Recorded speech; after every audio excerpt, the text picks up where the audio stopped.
bonjour à tous. Une nouvelle fois ravi de vous retrouver pour cette 6e saison de nos webinaires. Ça fait effectivement plus de 6 ans maintenant qu'on organise régulièrement des webinaires au sein de Nexialist.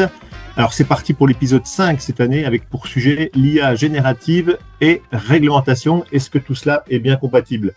C'est de cela que nous allons parler aujourd'hui et ce thème a depuis quelques mois été abordé plusieurs fois chez nous car on a eu la chance avec Vincent de faire la connaissance de Grégory Palière, serial entrepreneur lyonnais et qui est passionné d'intelligence artificielle. Et à son contact, Vincent a trouvé un bretteur habile et enthousiaste et de leur échange a germé l'idée d'un club IA en santé. Et nous voulions, dans le cadre de nos webinaires, vous faire bénéficier de ces réflexions, de certaines certitudes sur les enjeux réglementaires à venir sur le sujet de l'intelligence artificielle. Ce duo de choc a déjà opéré lors d'un BioTuesday, là récent, ça s'est déroulé il y a je crois 15 jours à Lyon. Voilà, et donc on a décidé de proposer cela à nos clients et aux personnes qui nous suivent sur les réseaux. Et c'est la raison pour laquelle je ne vais pas parler plus longtemps. Je laisse la parole à Vincent et à Grégory pour lancer les hostilités. Alors je ne sais pas qui des deux va démarrer, mais Vincent, à toi de jouer. Allez, ça marche. Merci beaucoup Florent. Alors peut-être une toute petite correction. On va plutôt parler des incertitudes que des certitudes. Greg, je sais pas ce que tu en penses, mais les certitudes, il faut s'en méfier, surtout dans nos métiers. Donc, ce qui est sûr... Ah, on t'entend plus. T'as mis sur mute, t'as appuyé sur le bouton pour qu'on t'entende plus. Ouais, on t'entend plus. Ouais, pardon. Ben oui, mais ça doit être ça. Non, c'est en parlant avec les mains que je fais ça, c'est fantastique. Ce que je disais, c'est que cette présentation, ou cette idée, elle est née effectivement, comme l'a dit Florent, d'un échange, et qui est un échange qui dure maintenant dans le temps. On va essayer de vous retranscrire, on a fait une présentation qui est dans cette idée-là. Et peut-être Fred, présente-toi, Grégory, présente-toi en premier, puis je me présenterai après. Parce que... Ça marche. Du coup, Grégory Palière, moi, comme l'a dit Florent, je suis entrepreneur et dans deux sujets connexes qui sont les nouvelles technologies, dont l'intelligence artificielle et la santé. Et ça fait une quinzaine d'années que j'ai créé différentes sociétés dans ce registre-là, dont des sociétés qui utilisent l'intelligence artificielle et qui sont des dispositifs médicaux certifiés. Mais du coup, en se penchant depuis... un peu plus de 2 ans et demi maintenant sur la partie IA générative, qui est beaucoup plus compliquée dans la partie certification, et de voir comment on peut la rendre disponible finalement dans le secteur de la santé. Elle peut apporter plein de choses, mais voilà. Donc moi, je suis un hyperactif aussi, donc un peu comme Vincent, créatif et qui aime bien développer des nouvelles choses et aller là où personne ne va. Et dans la santé, il y a un terrain de jeu qui est phénoménal et je m'amuse là-dedans, quoi. Merci Grégory. Vincent Casteras, pour ceux qui ne me connaissent pas, je suis donc un des cofondateurs de Nexialist. Et moi, ce qui m'intéresse dans la réglementation et dans les dispositifs médicaux, c'est les choses un peu originales, les choses qui sortent du cadre, les borderline, ce genre de choses. Et l'IA, effectivement, pose quelques questions, à minima, nous amène à nous poser des questions. Et moi je suis tombé dedans que c'était tout petit dans les années 80 et on a vu l'évolution, on en reparlera sûrement tout à l'heure, et les échanges que j'ai avec Grégory, je les trouve super intéressants, c'est pour ça que vous voulez partager là, et en partie sur la problématique effectivement de l'explicabilité, les IA génératives et l'explicabilité et les problèmes qui vont se poser avec, et quand on les regarde sous l'axe de l'univers de la santé, ça amène des choses intéressantes. Voilà, donc c'est plus une proposition de réflexion qu'on vous propose là. On va pas vous diffuser un savoir. Et je pense que Grégory sera d'accord avec moi pour dire que si vous voulez nous interrompre à un moment ou à un autre, n'hésitez pas. C'est ouvert. Voilà. Donc. Je pense que c'est mieux, Vincent, que vous fassiez la présentation puis qu'on laisse la parole au bout d'une demi-heure. Voilà. Ok. Alors déjà pour commencer, vous voyez, comme c'est du vrai real live, j'ai complètement oublié de passer sur la diapo avec nos coordonnées. Pour la petite histoire, Grégory aime bien s'envoyer en l'air en montagne, donc c'est d'où l'image. Et mon fond d'écran aussi, du coup. Voilà, oui, ça a été complètement homogène. Donc voilà. Si on démarre maintenant dans le vif du sujet, la particularité des produits de santé, c'est que ce sont les seuls produits en fait pour lesquels la réglementation demande à ce qu'ils soient sûrs et performants. Et nous avons rajouté un petit élément qui compte aujourd'hui, que cette performance et cette sûreté soient maintenues dans le temps. C'est un élément clé de l'histoire. J'ai tendance, moi, à comparer ou à citer les produits de santé versus un ascenseur. Un ascenseur, il faut qu'il soit sûr, mais le niveau de performance d'un ascenseur, il n'est pas du tout vérifié dans son marquage CE. Un ascenseur, il peut aller très très vite du premier au 50e étage ou très lentement du premier au 3e étage. La réglementation, elle s'en fiche complètement. Et ça, c'est un élément important de l'histoire. Et ces évolutions-là, ou cette nécessité-là, qu'est-ce qui se passe quand on parle d'IA générative et qu'est-ce que ça amène par rapport à ça, Grégory? Et du coup, voilà. Donc, quand on a commencé à discuter de ça, alors on se frotte bien en réglementaire aussi, moi, dans les différentes structures qu'on a. On a eu un problème quand il a fallu adresser le problème de l'IA générative. Parce que l'IA générative, par définition, alors ce qu'on appelle l'IA générative, déjà, on va peut-être remettre une définition là-dessus, hein, mais ce que vous voyez avec ChatGPT, avec Copilot, avec Gemini de Google, c'est de l'IA générative. Alors, c'est un registre de l'IA générative qu'on appelle les LLM, donc les Large Language Models, c'est-à-dire que ça génère du contenu, et principalement du contenu texte, mais ça peut être aussi du contenu image, etc. Donc, c'est ça l'IA générative, donc c'est ce qu'on voit qui fait le buzz de partout. Et par définition, l'IA générative, elle est non reproductible. Première chose. Donc c'est bien par rapport à la définition qu'a fait Vincent au départ, le reproductible, c'est non reproductible. Vous posez 2 fois la même question à ChatGPT, il va vous répondre 2 choses différentes. Vous avez 2 personnes différentes qui vont poser la même question, vous aurez des réponses différentes. Donc on est loin d'être dans le reproductif. Et puis un autre élément, c'est que c'est évolutif, c'est-à-dire que ça apprend tous les jours. Alors, pour aller dans le détail, les modèles apprennent pas forcément tous les jours, ils sont mis à jour plutôt une fois tous les ans, tous les 2 ans, mais ça prend aussi des données qui viennent d'Internet, qui viennent un peu de partout. Donc tout ça fait que ça évolue dans le temps. Donc on est loin de pouvoir avoir quelque chose qui va être stable dans le temps par rapport à la définition. Et puis derrière, il y a énormément de contexte, c'est-à-dire d'éléments qui viennent influencer finalement la restitution des informations. Encore une fois, je parlais du profil utilisateur tout à l'heure, suivant ce que vous avez fait comme historique de recherche, plein de choses comme ça, qui fait que tout ça va donner à chaque fois des réponses différentes. Donc on pourrait se dire, je te laisse passer au slide d'après, du coup, que finalement, notre réunion, elle peut s'arrêter là, quoi. Parce qu'on est en complète opposition entre ce qu'attend un dispositif médical et finalement ce que propose aujourd'hui l'IA générative.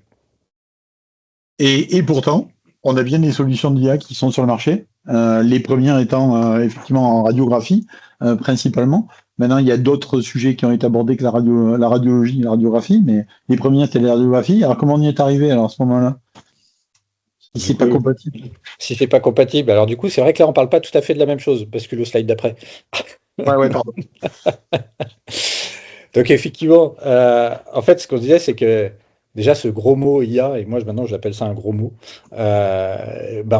Vincent l'a dit un peu dans son introduction, ça fait des années qu'on en fait de l'IA. Et là, c'est l'IA générative qui apporte une nouvelle composante, mais finalement, ces éléments-là, on a fait de plus belle lurette. L'imagerie, aujourd'hui, je pense que plus de 80% des imageries quand vous passez une radio, elle est traitée par IA, et c'est bien du dispositif médical. Moi, je suis cofondateur d'une société qui s'appelle Ziwig. Ziwig, on fait de l'analyse de micro-ARN de la salive. Donc, dans 1 millilitre de salive, on est capable d'extraire 20 millions de séquences micro-ARN et on est capable de diagnostiquer des maladies complexes avec ça, entre autres l'endométriose, mais d'autres diagnostics sont en cours avec ça. Donc, juste en crachant dans un tube avec de l'intelligence artificielle. Et là, sur ces composantes-là, pareil sur la médecine prédictive ou sur la médecine de précision, on va avoir de l'intelligence artificielle qui va utiliser des technologies qui ne sont pas forcément de l'IA générative aujourd'hui, mais ça va être soit du système logique, et c'est déjà de l'intelligence artificielle, hein. Donc Big Blue, que vous avez pour ceux qui ont connu, hein, le jeu d'échecs avec Kasparov, etc., c'était plutôt d'un système logique qui regardait toutes les combinaisons possibles pour essayer de jouer le mieux possible, donc c'était pas du tout de l'intelligence artificielle derrière ça. Et puis est apparu début des années 90 des nouveaux concepts qu'on appelle de machine learning, qui a permis de faire de l'IA prédictive. Et typiquement, quand je l'ai parlé tout à l'heure de prélèvement salivaire et de diagnostic par analyse des micro-ARN, c'est du machine learning. La radiographie, c'est du machine learning. Donc, c'est des systèmes qu'on va entraîner, hein, en fait. Et l'entraînement sur une quantité de variables telles que l'être humain n'est pas capable de les ingérer, mais par contre, les systèmes de machine learning sont capables de le faire. Et puis, les puissances machines, elles ont continué à évoluer, et ces systèmes neuronaux ont continué à se développer, et puis est arrivé les concepts de deep learning, où là, on ne sait même plus trop comment ça se passe à l'intérieur, hein, pour être très clair. Mais ça permet du coup de créer des éléments génératifs qui sont assez puissants de ce côté-là. Et donc, c'est ce qu'on appelle le Generative AI. Donc là, vous avez des systèmes qui permettent de créer des images, les LLM, donc les Large Language Models dont je parlais tout à l'heure, etc. Et donc, c'est vrai qu'aujourd'hui, on a franchi les étapes les unes après les autres. Donc maintenant, il y a des dispositifs médicaux sur du symbolique depuis longtemps, sur du machine learning plus récemment. On va dire ça c'est surtout envolé depuis 5 ans, hein, où on a maintenant des dispositifs médicaux qui utilisent du machine learning.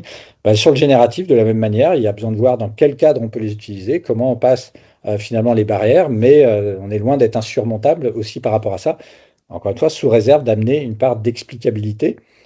Et encore une fois, ce sujet, on a eu le même sur le machine learning. Typiquement, sur le test salivaire qu'on a, on n'est pas capable d'expliquer la boîte noire qui fait que là, ça dit que la personne est atteinte de la maladie et là, elle n'est pas atteinte. Par contre, on a mis en place des processus d'analyse, de tests, etc., pour prouver que finalement, on avait des résultats pertinents. Il faut aussi imaginer des choses comme ça sur la partie générative. Et c'est vrai que là, on arrive, la diapo, le texte dit un peu le contraire de ce que je vais dire, mais en fait, on est perturbé où il y a la réglementation se pose des questions, on va le dire comme ça, et certains utilisateurs dans le public se posent des questions sur les IA. Donc, quand l'IA va être en capacité d'apprendre, les dérives en fait de cet apprentissage-là et la mauvaise maîtrise de l'apprentissage, ça va nous amener à potentiellement des risques inacceptables. Et moi, la chose qui m'a marqué ces derniers temps, quand je réfléchissais à ce sujet-là, et c'est ce que j'ai partagé avec Grégory là, sur cette histoire, c'est le point intéressant, c'est qu'on ne l'accepte pas d'une IA, et par contre, on l'accepte d'une IB. Parce qu'une intelligence biologique, un médecin, c'est une intelligence biologique, et un médecin, il est formé. En sortie de formation, on valide sa formation. Et ensuite, même s'il y a des apprentissages dans le temps qui peuvent arriver, où on fait des propositions, on propose, on demande aux praticiens de maintenir leurs compétences dans le temps ou leur formation dans le temps, il n'empêche que le gros du cursus, il a été fait au départ, et que dans 30 ans après être sorti de la fac, le médecin, il va rendre un résultat lors d'un diagnostic qui n'a plus rien à voir avec ce qu'il aurait fait quand il est sorti de l'université. Et quand c'est un médecin, ou quand c'est une intelligence biologique, ça nous choque pas. Et par contre, ça nous choque quand c'est une IA. Et à ça, Grégory m'a amené une réponse que j'ai trouvée très intéressante. Je ne sais pas si c'est une réponse, mais en tout cas, c'est une réponse. Un éclairage, pardon. Un éclairage. C'était ta réponse à ma question. Voilà. En fait, en fait, on l'a amené ensemble. Hein, c'est dans les discussions qu'on a eues avec Vincent. Et il faut séparer deux choses qui sont assez évidentes finalement quand on le dit. C'est la différence entre le savoir et le raisonnement. Et finalement, on se rend compte que le savoir évolue vite. Il n'y a qu'à voir la quantité d'informations qui baignent sur Internet, mais le nombre de publications scientifiques qui sortent, etc. Ça, c'est du savoir. Et le savoir, maintenant, les technologies rendent ce savoir très facilement accessible. Très facilement accessible. Vous faites une recherche sur Internet, vous allez chercher sur ChatGPT, il va vous donner accès à du savoir comme vous n'avez jamais eu accès jusqu'à maintenant.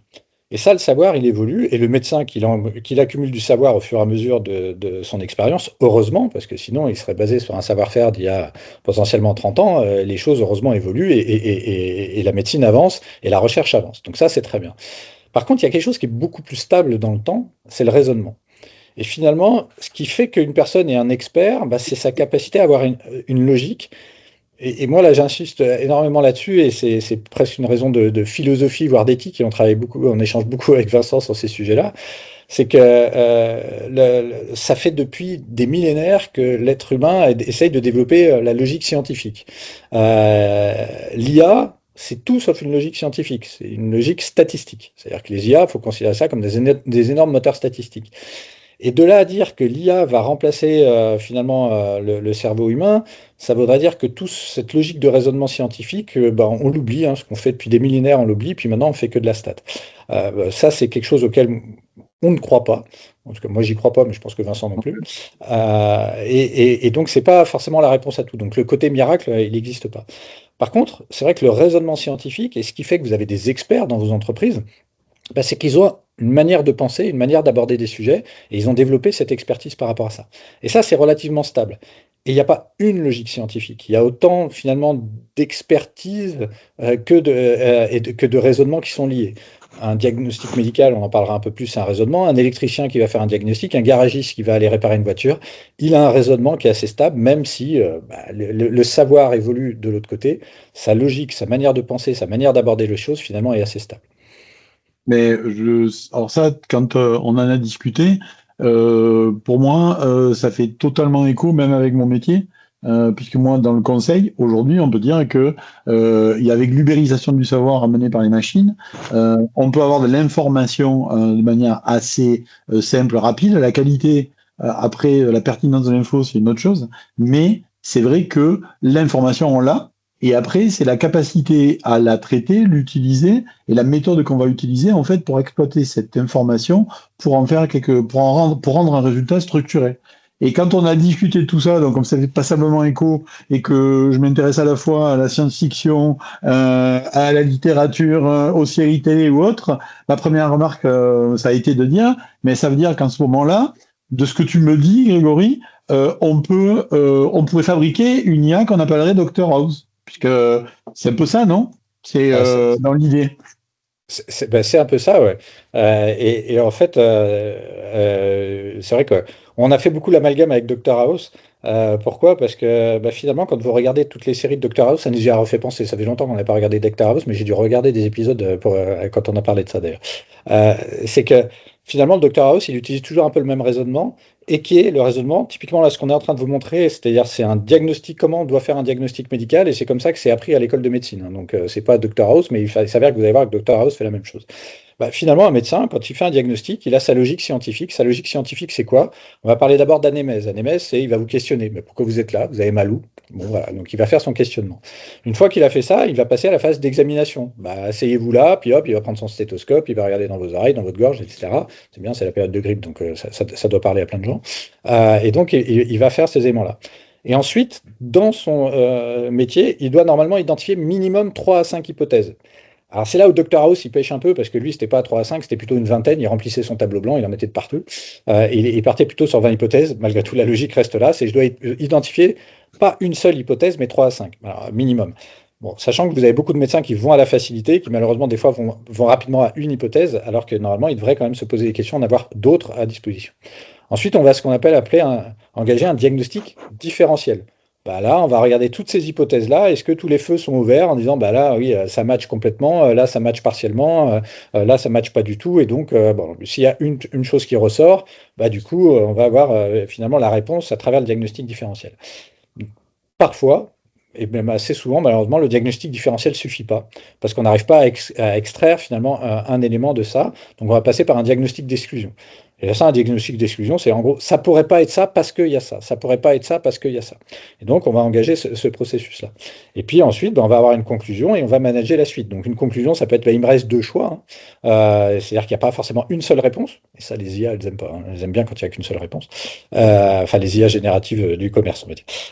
Et du coup, elles aiment. Donc là, on peut avoir une conclusion. Il me reste ça et ça. Ça et ça, peut-être que le plus probable, c'est la solution A, c'est le diagnostic A, mais finalement, le traitement le moins destructif va être peut-être le B, donc je vais d'abord engager le traitement du B, voir si c'est efficace, si c'est pas efficace, c'est que c'est sans doute le A, et je vais revenir sur le A. Donc on voit bien qu'il y a toute une logique et un raisonnement finalement par rapport à tout ça, donc rien que la conclusion, c'est aussi un raisonnement associé. Donc ça, c'est une logique scientifique, c'est une logique associée, et du coup, ça fait la transition à dire, mais pourquoi on devrait switcher du jour au lendemain d'une solution statistique qui vous amène un résultat en forme boîte noire et oublier finalement toute cette logique scientifique. Et c'est là où en fait, moi j'ai développé une société sur ce côté-là qui permet justement de repartir sur une logique explicable de l'intelligence artificielle. Et c'est-à-dire qu'on vient redéfinir la logique, exactement la logique algorithmique que je vous ai montré tout à l'heure avec le diagnostic médical. Et en fait, sur chacune des étapes, on vient lui greffer des briques d'intelligence artificielle ou pas, basées sur des compétences scientifiques. Mais ça veut dire que voilà, je reproduis chacune de ces étapes-là et pour reproduire un raisonnement. Alors là, je vais juste ajouter un bémol, enfin un warning avec qui on n'a pas encore échangé avec Vincent, mais du coup, comme j'ai échangé avec d'autres personnes de ce côté-là, il y a un petit sujet qui m'a irrité récemment, alors je vais le sortir là, c'est l'occasion. C'est que on a l'impression que les LLM, donc ces fameux ChatGPT, etc., ils vont remplir chacune de ces briques. Et on va oublier tout le savoir-faire que Vincent citait, ça fait 30 ans qu'il fait de l'intelligence artificielle, avec des systèmes peut-être plus logiques, plus tôt de machine learning dont on parlait tout à l'heure, et on va tout oublier. Et on va essayer de baser tout sur des modèles d'intelligence artificielle type LLM, type OpenAI et autres. Ben non, en fait, sur chacune de ces étapes-là, il peut y avoir, on a même aujourd'hui développé des solutions sur lesquelles il n'y avait même pas de briques d'IA générative, et ça répond très bien à cette logique scientifique, et on peut avoir des briques de machine learning, des briques associées, et on va pouvoir reproduire ce raisonnement scientifique en ayant accès au savoir. Donc il n'y a pas une manière de faire, il y a plein de manières de faire, il y a plein de nouvelles capacités. Alors juste pour information, on parle de LLM, mais du coup, là plus récemment, on parle de TRM, qui sont encore d'autres moteurs qui permettent de faire, enfin, ça répond très bien à des logiques pour répondre à des sudoku, mais vous avez des knowledge graphs, vous avez plein de concepts. Bah, ces concepts-là, effectivement, ça nous donne autant de capacités pour reproduire une logique scientifique et puis finalement répondre à des vrais besoins tels qu'on peut l'avoir dans des dispositifs médicaux.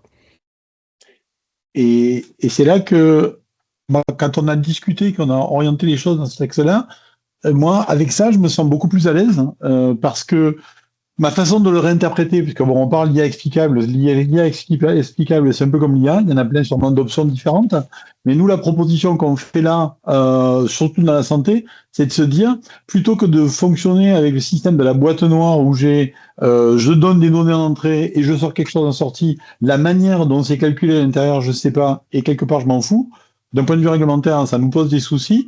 Par contre, là, ce qui est intéressant, c'est que si je découpe en fait mon processus en petites étapes logiques et que sur chaque étape logique, j'utilise l'option technologique en fait la plus adaptée, ça me permet de faire deux choses. C'est que je suis beaucoup plus optimisé dans ma façon de faire parce que je prends à chaque fois le bout ou la méthode ou la technique ou la techno qui est la plus adaptée. Et surtout, je peux vérifier, comme c'est des étapes qui sont beaucoup plus simples, je vois l'entrée et la sortie. Et donc, à chaque fois, je peux vérifier le raisonnement que j'ai déjà appris par ailleurs en tant que professionnel. Et je peux, au contraire, même corriger une étape s'il y a une étape qui me paraît peu cohérente. Et moi, cette partie-là, cette approche-là, je me sens tout à fait capable d'aller la défendre. Alors, on l'a pas encore fait, donc on ne sait pas ce que ça donnera, mais et je suis assez intéressé d'avoir les échanges des avis des gens qui sont là, qui nous écoutent aujourd'hui. Mais pour moi, cette façon de procéder, je suis à l'aise avec. D'ailleurs, la première fois qu'on en a discuté, on avait parlé d'IA explicative. Grégory me dit « Ah, ça, c'est un sujet qui me plaît. » 15 jours après ou une semaine après, il revient et me dit bah, « Ça y est, j'ai commencé à trouver des solutions. » Et moi, je lui dis « Mais l'IA explicative, j'y crois pas. Donc, vas-y. » Et il a réussi à me convaincre parce que l'approche, elle est cohérente en très peu de temps. Et c'est d'où la discussion qui nous amène à parler avec vous aujourd'hui, parce que cette approche-là nous paraît, être cohérente, saine, facilement exploitable, et elle évite le biais du je regarde juste l'entrée et la sortie et je sais pas du tout ce qui s'est passé au milieu.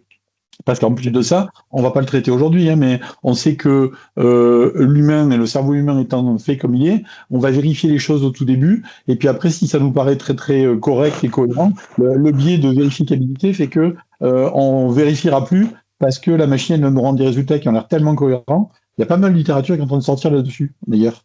Ça pourrait être le sujet d'une prochaine discussion. Reste encore là-dessus parce que c'est intéressant. Quand on a eu la discussion avec Vincent, en fait, pour lui, l'IA explicable, c'était les IA de raisonnement, là. Enfin, en tout cas, ce qu'on essaye de nous faire croire, là, comme quoi les IA sont capables de raisonner. Puis il avait commencé à regarder ce que ça pouvait sortir.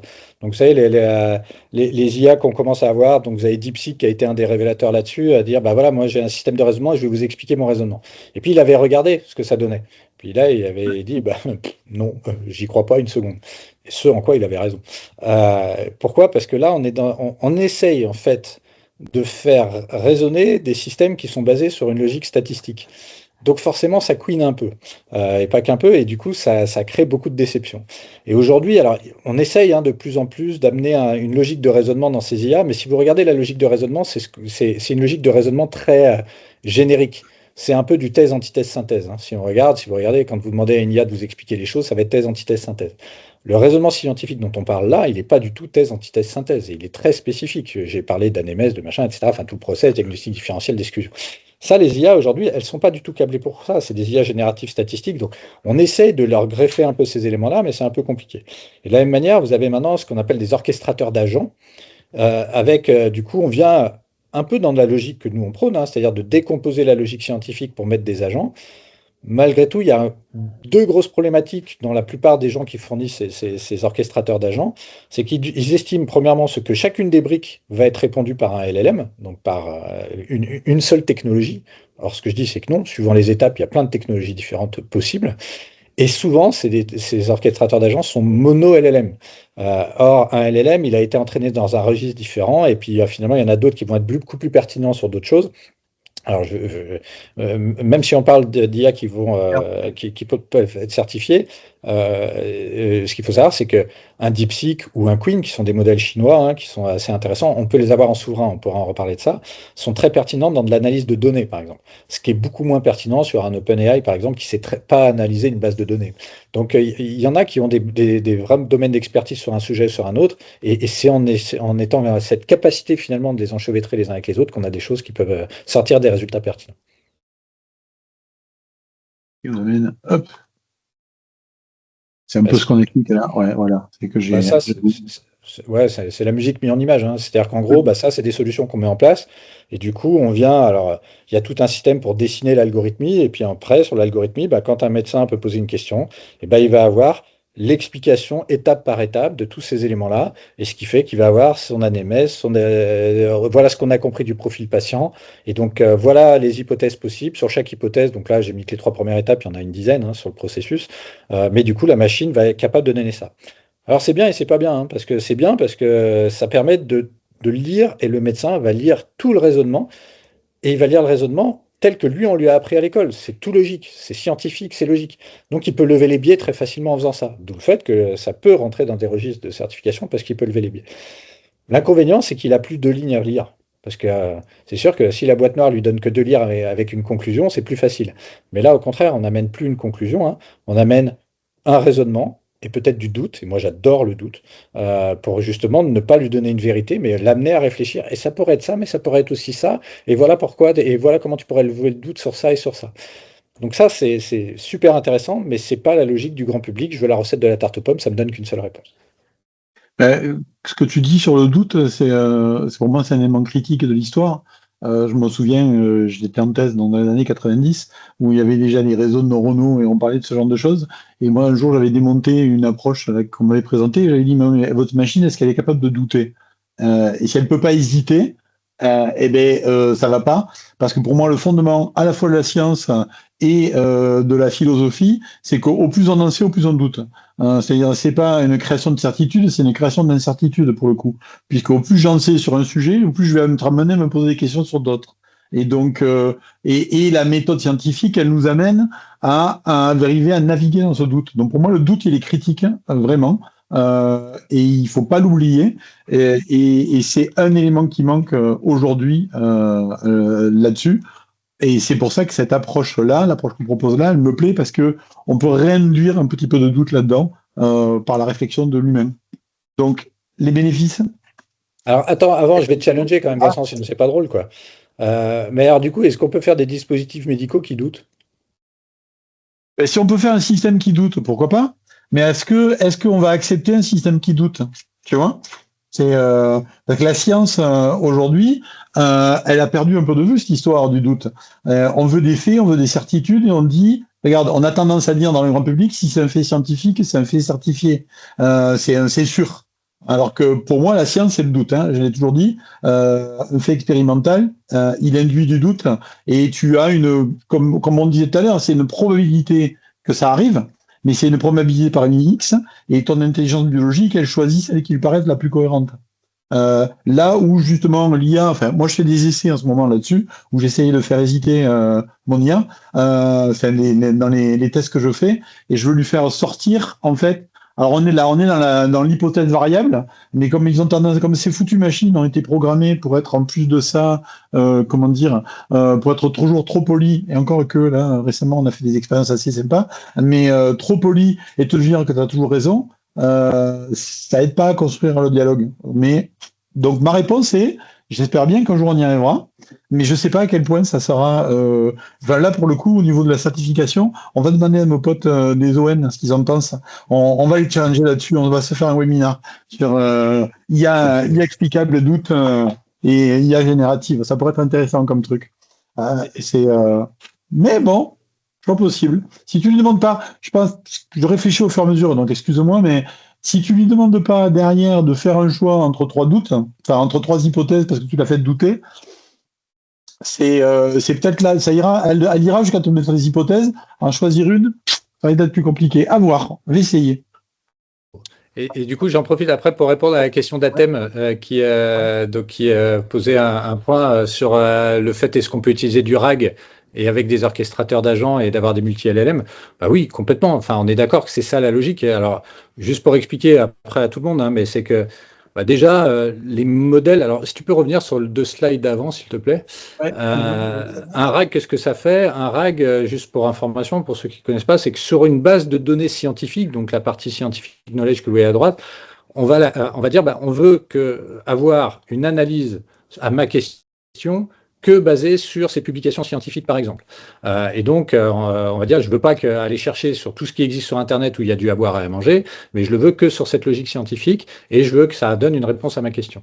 Donc oui, le RAG, avec un LLM, va répondre à une brique, une étape, et par exemple l'étape de trouver les hypothèses dont je citais tout à l'heure, les hypothèses de pathologie.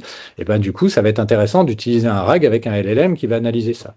Et puis peut-être il faut après utiliser une base de données parce qu'on va avoir les comptes rendus d'analyse biologie et regarder les écarts par rapport à des standards. Donc là, on va utiliser un autre LLM Queen basé sur d'autres composants MCP, c'est des composants qui permettent de lire des structures de données et d'alimenter ces éléments-là pour répondre à une autre étape.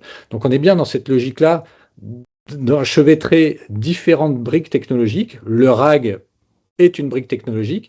Ce que j'ai cité tout à l'heure, un MCP avec un LLM, donc pour pouvoir lire des données, est un autre composant technologique qui va utiliser d'autres modèles de données. Et c'est typiquement ça, nous, qu'on développe dans la solution Ishinka, c'est justement de pouvoir plugger des technologies différentes, des modèles différents, et d'avoir ce service-là clé en main. C'est-à-dire que sans aucun développement, vous pouvez par glisser, déplacer ça. Donc on est complètement d'accord, en tout cas à thème, que c'est l'enchevêtrement de ces technologies qui permet de le faire. À ceci près qu'attention, ce n'est pas que des LLM, ça peut être d'autres technologies, ça peut être des suites logiques, ça peut être du machine learning, ça peut être du LLM, et demain du TRM, des knowledge graph, etc., qui vont permettre de remplir chacune de ces étapes. Et l'agent uniquement basé sur du LLM aura énormément de limites si on veut arriver dans des logiques intéressantes. Voilà.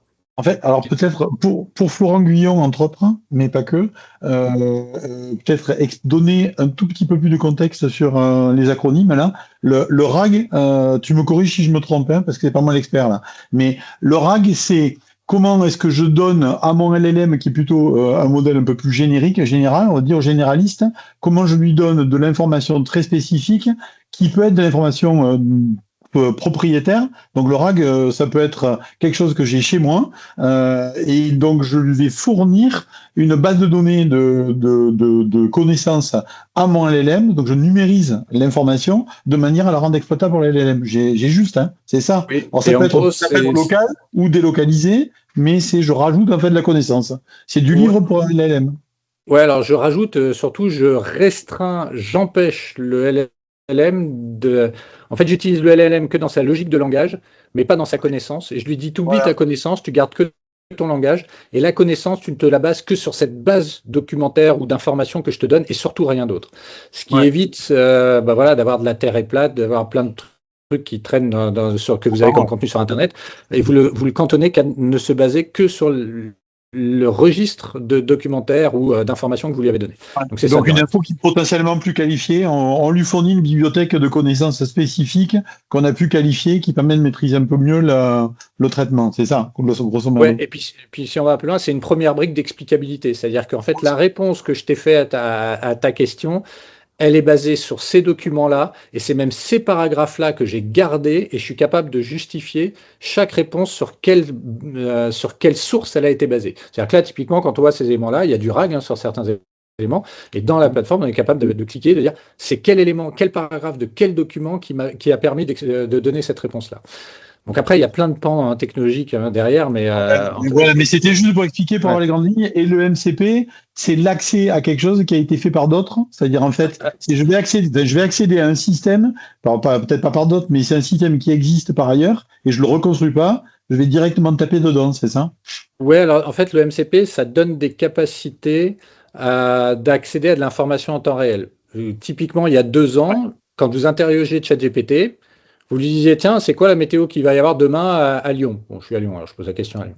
Et là, il vous disait, pour savoir la météo, le temps qu'il va faire, vous pouvez aller consulter le site de Météo France ou le site de machin, et voilà la météo, comment ça marche. Le MCP, ça veut dire qu'on a été capable de dire, tiens, maintenant, je crois qu'il est plugué à Météo Consult. Enfin bon, peu importe, elle a une base de données de météo. Et en fait, c'est un peu comme un port USB sur un ordinateur. On lui a greffé un nouveau savoir-faire. On dit, tiens, en fait, si on te pose des questions sur la météo, maintenant, tu peux accéder à ce savoir-faire avec ça. Et du coup, maintenant, quand vous posez la question à ChatGPT, quelle est la météo qu'il va faire demain, il va dire, demain, il va faire beau, il va pas faire beau, il va faire telle température, parce il a un nouveau savoir qui lui a été plugué et qui lui permet d'accéder à une base de données en temps réel et du coup, d'aller consulter ces informations-là en temps réel et tout en l'interrogeant en langage naturel. Donc, c'est ça que ça fait le MCP. Et puis, donc, c'est ça. Il y a une personne qui dit, le MCP, c'est un peu comme une API, mais pour l'intelligence artificielle. C'est-à-dire que une API, ça sait dire, ça parle en langage très technique. Le MCP rajoute une petite couche qui fait que le LLM, même en langage naturel, va être capable d'intégrer ces éléments-là. Donc, voilà. Et alors là, pour la petite histoire, parce que ça illustre très bien qu'on n'avait pas du tout prévu, mais c'est ce que ça m'inspire aussi. Juste pour remettre dans le contexte de la vitesse à laquelle ça va tout ça, parce que ça c'est un élément clé. On en parle dans d'autres échanges qu'on a avec Grégory. L'année dernière, à peu près à la même époque, tout le monde disait, enfin tout le monde, le milieu disait 2025 sera l'année des agents. Je pense qu'on a arrêté les agents, on a arrêté.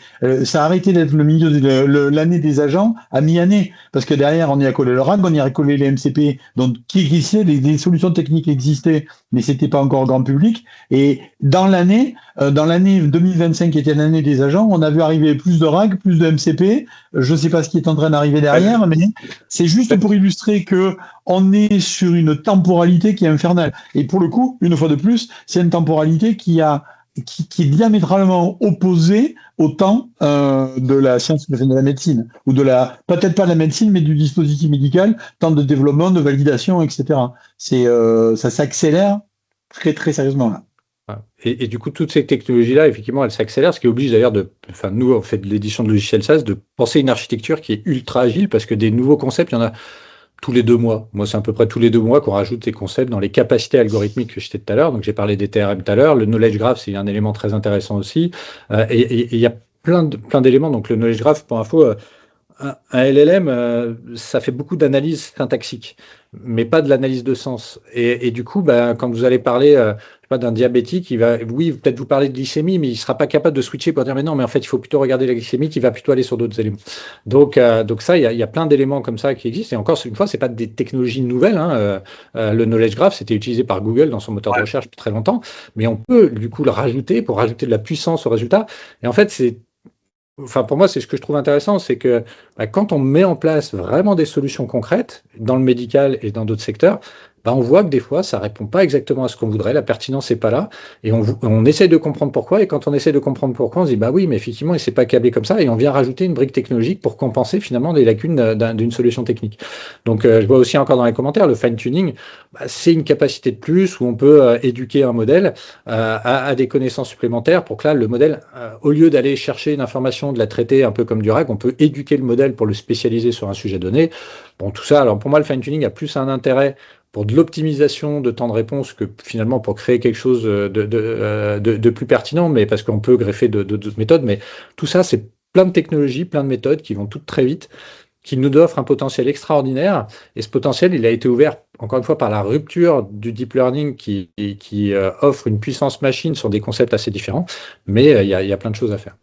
Et encore une fois, nous dans le registre, et moi j'estime que c'est dans le registre du monde professionnel versus le monde du particulier, on ne peut pas prendre des décisions au niveau d'une entreprise sans comprendre pourquoi. Comme un médecin ne peut pas prendre une décision très impactante pour un patient, il doit l'opérer avec plein de conséquences secondaires ou engager un traitement avec plein de conséquences secondaires, s'il ne comprend pas pourquoi, il ne prendra pas la décision de la même manière qu'un dirigeant d'entreprise ne peut pas dire attendez, je vais couper les ponts de ce truc-là ou développer tel produit sans savoir pourquoi il faut qu'il développe telle et telle chose. Donc il y a besoin d'une explicabilité. On reste des humains sur lesquels nos gènes nous ont appris la logique scientifique depuis des millénaires. Il faut continuer à avoir ces éléments-là. Et ça amène plein de bénéfices, la notion d'explicabilité, mais l'explicabilité, encore une fois, pas dans le mode raisonnement des IA, il y a vraiment de l'explicabilité. La première chose, c'est que ça donne une vraie transparence sur tout je dirais, la décision qui doit être faite. On voit tous ces éléments-là, donc ça donne aussi une confiance dans le système, parce que déployer une solution de boîte noire et vous comprenez pas comment ça marche, avant que vous arriviez à convaincre les gens, quand vous voyez déjà comment changer les habitudes d'un médecin, le boulot que ça nécessite en termes d'accompagnement au changement, là, s'il n'y a pas ces éléments-là, l'explicabilité, par contre, permet vraiment d'avoir confiance. Et ça, on l'a vu, nous, dans un certain nombre d'éléments qu'on a pu déployer, ça donne confiance, et du coup, ça responsabilise aussi les gens dans la prise de décision. J'ai pris cette décision parce que l'IA l'a dit, mais parce que l'IA m'a expliqué pourquoi elle l'avait fait. Il y a un élément qui est très intéressant, par contre, dans l'IA, c'est son intelligence de langage. Et elle est ultra puissante, et c'est ce qui fait l'effet waouh, parce que aujourd'hui, comme on ne sait plus écrire, on ne sait plus parler, l'IA sait mieux parler que nous, donc ça fait cet effet waouh là, parce qu'elle a une très forte intelligence de langage. Donc ça donne de l'accessibilité. Alors accessibilité sur plein de leviers, mais c'est que un même raisonnement scientifique, une IA est capable de donner des éléments pour parler à un ado versus parler à un médecin, versus parler à un super expert de la maladie. Il va adapter finalement ces éléments-là, et ça, il sait assez bien faire. De la même manière, dans l'accessibilité, il y a un truc qui est quand même magique. C'est presque naturel maintenant, mais ça ne l'était pas du tout il y a encore quelques années, c'est qu'il n'y a plus la barrière de la langue. Et ça, c'est quand même assez extraordinaire. C'est-à-dire qu'aujourd'hui, on est capable, on parlait de RAG tout à l'heure, d'injecter des documents pour baser notre raisonnement sur cette logique documentaire. On l'injecte en espagnol, en anglais, en chinois, en machin. Ça, le truc, pour lui, c'est transparent, et il va être capable de donner un raisonnement avec des documents qui sont venus de toutes les langues différentes. Donc ça, c'est assez super. Et puis on a parlé de l'éthique tout à l'heure. Pour moi, c'est un élément hyper important, et je pense que pour Vincent aussi. C'est que on peut avoir peur, et moi j'ai peur de ce que l'IA peut faire et peut transformer l'être humain à être encore plus bête qu'il ne commence à l'être. Les réseaux sociaux ont a priori pas tellement développé l'intelligence. J'ai peur que l'intelligence artificielle ne développe pas beaucoup non plus. Moi, j'ai une femme qui a un STIT, qui a des CM2. Elle se retrouve maintenant la moitié de ses élèves CM2 qui utilisent ChatGPT pour faire leurs devoirs. Faut savoir que ChatGPT, 53% de ses utilisateurs entre 12 et 21 ans. Donc, c'est quand même assez effrayant. Et donc, effectivement, si on utilise cette IA pour ne plus réfléchir et amener une réponse clé en main avec les hallucinations qui vont avec, pour moi, c'est pas la bonne manière d'utiliser. Je pense qu'au niveau professionnel, de la même manière, au niveau professionnel, si on n'utilise pas une IA explicable pour développer du doute, développer du savoir, ça veut dire que sa boîte, elle n'aura plus aucun critère de différenciation dans 10 ans, parce que toutes les IA ont récupéré ils seront au même niveau de connaissance. Donc, alors que je pense qu'il y a encore beaucoup à découvrir de ce côté-là. Donc, ces IA explicables, elles développent ce savoir-là, et en termes d'éthique, c'est très important. Et puis, le dernier élément de l'intérêt d'utiliser de l'IA explicable, c'est la partie consommation énergétique. C'est-à-dire qu'aujourd'hui, la méthode américaine qui va en opposition avec la méthode chinoise. Je ne dis pas qu'il faut aller vers les Chinois ou les Américains, je ne veux pas de politique là-dedans, c'est pas le sujet. Mais qui est de dire, nous, on va développer des modèles de plus en plus gros pour essayer de faire ce qu'ils appellent le one size fit all. C'est-à-dire qu'on aura un truc qui répondra à tout. Je ne suis pas certain, en tout cas avec ce qu'on citait tout à l'heure, c'est que c'est quand même des technologies qui utilisent plutôt des modèles statistiques et génératifs, ce n'est pas des modèles de raisonnement, donc ils ne sont pas câblés pour ça. D'imaginer que ces solutions de demain intégreront toutes les logiques de raisonnement scientifique en fonction des use cases, ça nécessiterait des modèles qui seraient qui seraient 1000 fois plus gros que ce qu'ils sont aujourd'hui. Ce qu'il faut savoir, c'est que pour faire tourner ces gros modèles aujourd'hui, c'est des centrales nucléaires pour faire tourner ça. C'est des dizaines de gigawatts. Et c'est ce qu'il y a eu comme problème en Irlande. Le data center qu'Oracle veut monter avec Nvidia, il faut 2 centrales nucléaires pour le faire tourner. Est-ce que ça, c'est l'avenir? Est-ce que la planète sera capable de supporter ça en termes énergétiques? Je ne suis pas certain. Alors, si on retourne dans cette logique explicable, on n'a plus besoin d'utiliser ces méga modèles, mais des modèles beaucoup plus petits. On appelle ça des small language models. Et là, je pense qu'on répond déjà à 90% des besoins de l'entreprise en consommant 10 fois moins que ce que ça consomme aujourd'hui et sans doute 100 fois moins que ce que ça consommera demain. Donc voilà, je pense qu'il y a aussi, encore une fois, en termes d'éthique, que ça soit pour développer la connaissance ou pour des raisons énergétiques, il faut plutôt aller dans ces directions que d'avoir ces gros machins qui essayent de tout répondre. Ouais. Désolé Vincent, je parle beaucoup. Je t'en prie, mais je vais aller vite parce que je vais accélérer un peu parce que je pense que sinon je me fais tirer les oreilles par Flo. Mais en même temps, s'il me laisse le contrôle de la machine, on est foutu. Ouais. On a déjà abordé la problématique de la certification de l'IA. Enfin, est-ce que ça serait jouable ou pas? Je dis pas que c'est facile, je dis pas que c'est la voie elle est pavée de facilité, mais moi, dans la démarche qu'on est en train de discuter là aujourd'hui, je pense qu'il y a des voies effectivement pour le faire, pour avancer là-dedans. Il y a peut-être qu'on le sait pas parce qu'à la vitesse à laquelle ça va, il y a peut-être des gens dans la salle là qui sont au courant de systèmes qui seraient déjà certifiés embarquant du LLM. Moi, le côté positif que je vois à l'histoire à ce niveau-là, c'est le fait que pour que ça marche, pour que l'humain s'en serve intelligemment, ce que j'entends dans ce que dit Greg, et ça va complètement avec ma philosophie, c'est que il faut développer l'esprit critique. C'est-à-dire qu'en fait, la connaissance, elle est peut-être en accès plus rapide et plus facile, mais derrière, il faut être capable de critiquer l'information qui va être fournie. Et c'est ça qui devient intéressant. Moi, aujourd'hui, quand j'utilise une IA, je fais en LLM, je challenge le raisonnement ou je challenge la sortie systématiquement, je le challenge avec ce que je sais, mais je le challenge aussi avec des façons de reposer les questions pour regarder s'il y a une reproductibilité au moins du fond. Parce que comme le disait Greg, chaque fois qu'on lui pose la question, il va répondre d'une manière différente. Et donc dans ce cadre-là, comment je fais pour m'assurer que 10 réponses différentes, elles restent quand même cohérentes? On a besoin d'avoir une façon de réfléchir. Enfin, on a besoin de poser ou de faire évoluer peut-être des formations et de revenir à cette notion d'esprit critique et qui manque, je trouve, si souvent. Moi aussi, j'ai des avis sur ce genre de sujet. Un petit mot rapide, très très rapide sur ça, parce que bon, quand on parle du reste, il faut parler de ça. Alors moi, j'ai une position qui est un peu provoque sur l'IA Act. C'est que l'IA Act, en fait, dans la santé, c'est quand même globalement un non-événement à partir du moment où on fait les choses correctement, on se pose les bonnes questions, parce que la racine du fonctionnement des directives, enfin des règlements, pardon, mon Dieu, des règlements santé, dispositifs médicaux IVD, c'est l'approche du risque, la gestion par le risque. Et donc, si ça veut dire que quand on embarque une IA dans le système, on doit être capable d'identifier quels sont les risques, de faire tout le déroulé. Alors, bien entendu, ma proposition, elle est provoque, parce qu'il y a quand même quelques petites finesses, mais globalement, le fait qu'il y ait de l'IA dans le système, ça n'a pas un impact si immense que ça sur le produit, du point de vue de la certification. Une marque HCE. Il y a d'autres histoires autour, mais bon, ça c'était donc rapide. Et donc pour conclure, ben, tu l'as dit, hein, one size fits all, non, ça marche pas, mais c'est plutôt une bonne nouvelle, je trouve. C'est moi j'aime bien l'approche que tu as quand tu dis parce que c'est ce qu'on est en train de tester nous de notre côté, même dans notre pratique courante, c'est la notion de use case précis et en fait d'essayer des choses très simples. Avec effectivement une approche algorithmique. T'en parles beaucoup mieux que moi. Si tu veux me dire un mot avant que ça se tire les oreilles par Flo, mais...